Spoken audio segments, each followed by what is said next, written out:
पालच्या खंडोबाच्या गावामध्ये एकदा गेलो असताना तिथल्या तरुणाला मी संघाची पूर्ण कन्सेप्ट सांगितली. त्यावेळेला तिथे आपल्या सगळ्यांना माहिती की 9/11 झालेलं होतं. हं. ओसामा बिन लादेननी ते 2 विमानं ट्विन टॉवर्सला धडकवली होती आणि त्यातून ओसामा बिन लादेनच्या विरोधामध्ये एक प्रचंड विरोधाची लाट, संतापाची लाट जगभर उसळली होती. तर तो काळ होता आणि मग त्याला सगळी माहिती सांगितल्यानंतर तो म्हटला, "साहेब, तुम्ही काय सांगता मला हे काम सगळं? मोठे देशभक्त आहे आणि भरपूर हिंदुत्वनिष्ठ आहे. हे बघा," म्हटले, "माझ्याकडे हातात भगवा गोफ आहे, गळ्यात शिवाजी महाराजांचं लॉकेट त्यांनी दाखवलं." म्हटलं, "खरंच आहे," म्हटलं. मला फार आनंद झाला की चला या गावात आपल्याला संघाचं काम सुरू करतो.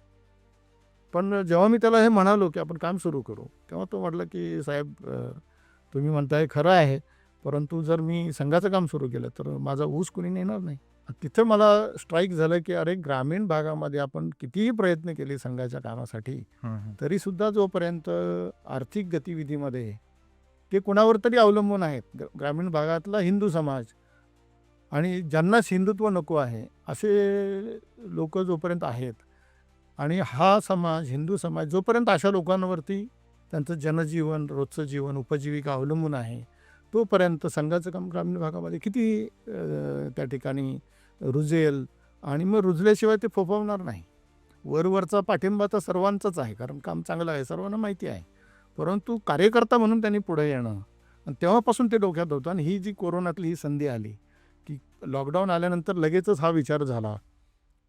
साधारण 22 मार्चच्या आसपास लॉकडाऊन आलं आणि त्यानंतर लगेचच बैठका झाल्या